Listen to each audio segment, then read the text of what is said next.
What is the richest city in Brazil? Most people would guess a famous capital city, such as São Paulo, the largest metropolis in the southeast, or Brasilia, the country's capital. But the answer is neither of these. The richest city in Brazil is located in the interior, has just over 5,000 inhabitants, and boasts a per capita GDP of around $170,000 per person. Today, Belo Mundo takes you to Catas Altas, a small town in the interior of Minas Gerais, to understand how such a small place became so big. Number 1. Location. To understand this title of richest city in Brazil, the first thing is to put this place on the map. Catas Altas is a very small municipality located in the center of the state of Minas Gerais, in southeastern Brazil, less than 93.2 miles from Belo Horizonte, which is the capital of Minas Gerais and one of the largest metropolises in the country. Depending on the route, the trip by car takes between 2 and almost 3 hours on the road, going up and down mountains, passing through cities such as Barão de Cocai and Santa Barbara, until you reach a valley surrounded by mountains. When you enter the city, the first scene is not one of luxury, skyscrapers, or shopping malls. The scenery is almost like a colonial postcard, with narrow streets, often paved with stones, low houses, colorful facades, and a Baroque church dominating the historic center. Behind these houses, the landscape is dominated by the Serra do Caraça, a mountain range that is part of the Serra do Espinhaço, a group of mountains that cuts through southeastern Brazil and is known for its mineral wealth and biodiversity.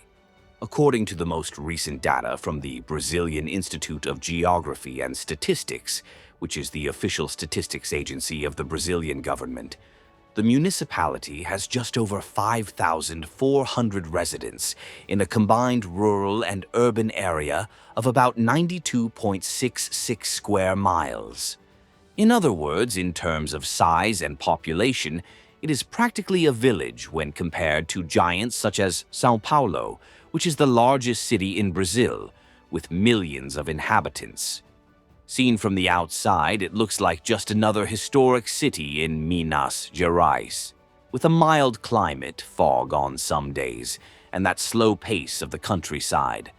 But, as many people in Brazil itself have only recently discovered through the news, this discreet little place leads a national ranking that is usually associated with very rich countries. To understand how this was possible, we need to go back in time and look at what lies beneath the feet of those who live there. Number 2. History. The history of Catas Altas, like that of many historic cities in Minas Gerais, is directly linked to the gold cycle that marked the Brazilian colonial period in the 17th and 18th centuries. The Serra do Caraça region began to be occupied when bandeirantes, explorers who came mainly from São Paulo, discovered important gold deposits there.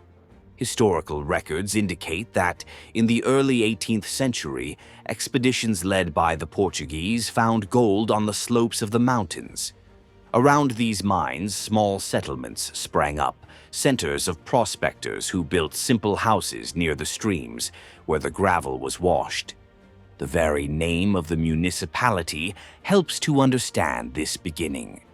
The word cata in Portuguese is used to refer to mining or excavation in search of ore. As part of this work was done in the higher parts of the hills, the place ended up being called Catas Altas, meaning high excavations.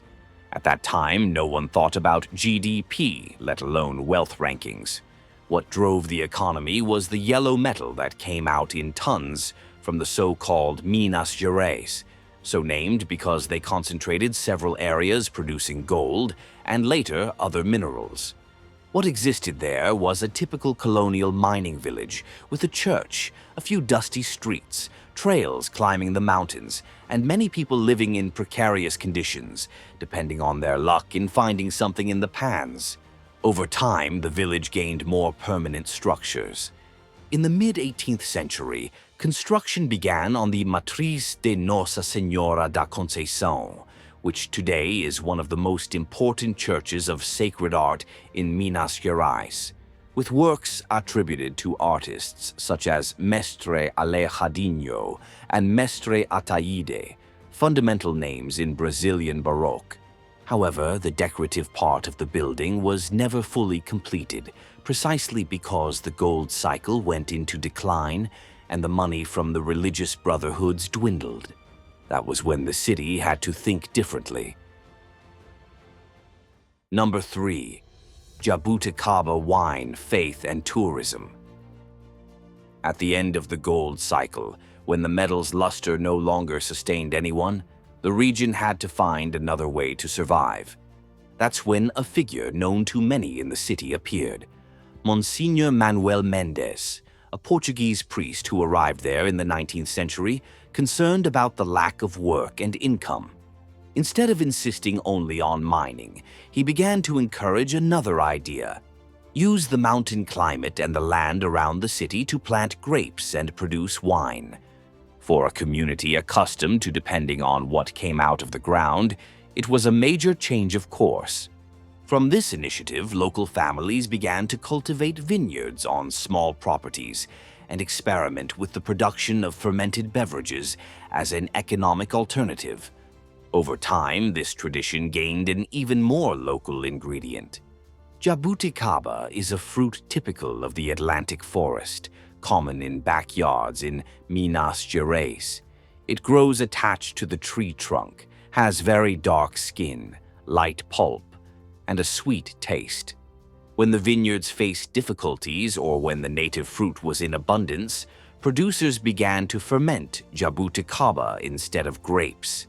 From this custom, the famous jabuticaba wine was born, which in practice is a fermented drink made from the fruit, but which the people of the city call wine because of its similarity to the traditional drink.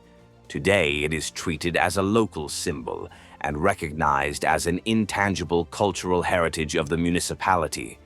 There are dozens of families who plant, harvest, ferment, and bottle the drink in small family productions.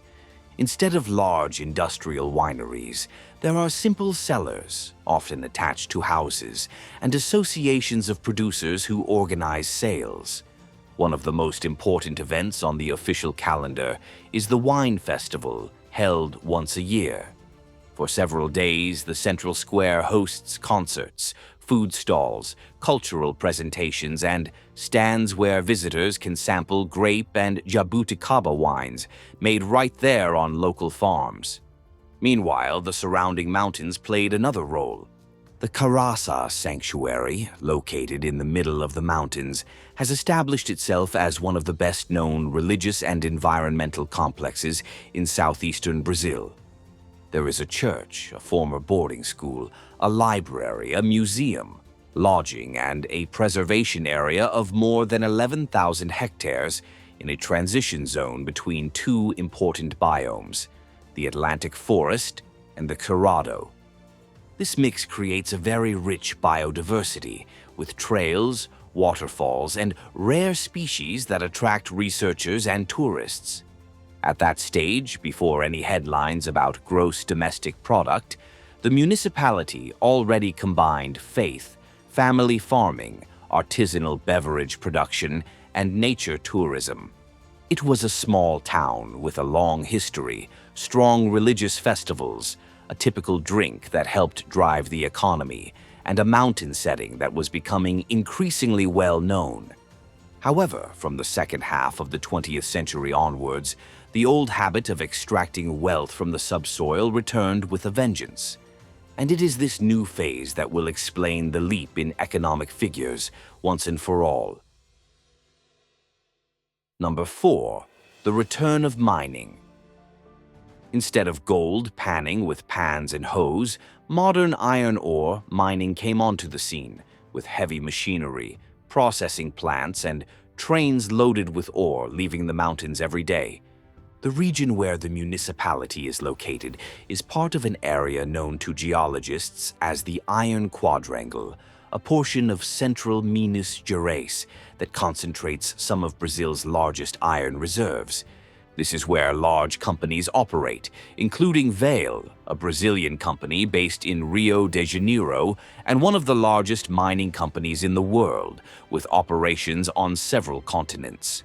In practice, this means open-pit mining in mountainous areas, conveyor belts connecting different points in the mountains, huge trucks traveling on internal roads, and a structure that connects local production to railroads and ports used to export the ore. All of this takes place around a city that remains small, with few residents and a compact historic center. When so much large-scale activity is concentrated in such a limited territory, the official spreadsheets end up suffering a magnifying glass effect.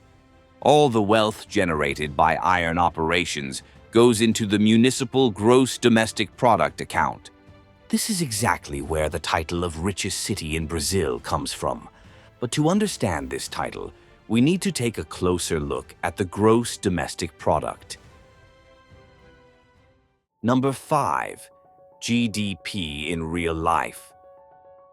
Anywhere in the world, GDP is the sum of everything produced in a place over the course of a year. It can be a country, a state, or a municipality. This calculation includes services, products, and the value generated by companies, from factories to inns. It is the most widely used indicator for measuring economic activity. When this sum is divided by the number of residents, the result is the gross domestic product per capita. In other words, the average value per person. It is a practical way to compare regions that are very different from each other, even if the size of the population varies greatly. But I'll say this up front. This average can be misleading. In the case of the city, this calculation was made by the Brazilian Institute of Geography and Statistics, IBGE, using data from 2021, which is the most recent data available. In that survey, the local average was around $174,097 per inhabitant. By way of comparison, the Brazilian average for that same year, adding up everything the country produced and dividing it by the total number of residents, was around just over $7,569. The city of São Paulo, Brazil's largest metropolis and one of South America's main financial centers, appeared with something around about $11,354. Rio de Janeiro, capital of the state of Rio de Janeiro and a postcard known throughout the world, was in the range of 50-odd thousand. Brasilia, the federal capital planned in the middle of the country, had a high value by Brazilian standards, but still far from the mark set by the small municipality in Minas Gerais. The result is that, looking only at this indicator, the city nestled in the mountains seems to be playing in another league. It seems like something you would see in a European country. However, this comparison hides an important catch. GDP per capita is not the money that each person actually receives. It is not their salary, nor the amount of money circulating in their households. It is a snapshot of production divided equally, even if real life is far from that.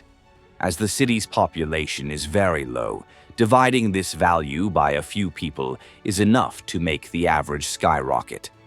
Not because each resident has almost $189,236 in their account, but because the sum of what is produced there, added to the small size of the population, creates an artificially high number. In other words, in theory, this per capita value seems like something you would find in a very rich country. But in practice, the daily life of those who live there continues to face the same challenges and limitations as any other small town in rural Brazil. Number 6. What is daily life like there? If we leave the spreadsheets behind and walk the streets, we do not find a scene of luxury everywhere we look. Quite the contrary, it is rural life with some visible improvements, but far from the idea that every resident is swimming in money. What we see are simple houses, local businesses operating at a modest pace, people living their lives with their feet on the ground. The path to this wealth is different. What mining generates first goes into the company's accounts. Then part of it is transformed into taxes and compensation, called CFEM, which is the acronym for Financial Compensation for the Exploration of Mineral Resources. This compensation is a type of payment that mining companies make to the government for using an asset that belongs to the Brazilian state. A portion of this money goes to the federal government, another to the state, and another to the municipality where the extraction takes place. In other words, there is no system that distributes this amount directly to each resident. Nothing automatically goes into the average citizen's account. Everything depends on local management, and as can be seen in many municipalities in Brazil, good management does not always go hand in hand with good economic indicators. To make matters worse, there is a recurring feeling among many residents that this wealth is not tangible. The money passes through the city, but it does not seem to stay. It arrives, circulates behind the scenes, and leaves. Some projects have been carried out, it is true. There are paved streets, expanded schools, and new lighting in some areas. But inequality remains there, visible, almost untouched.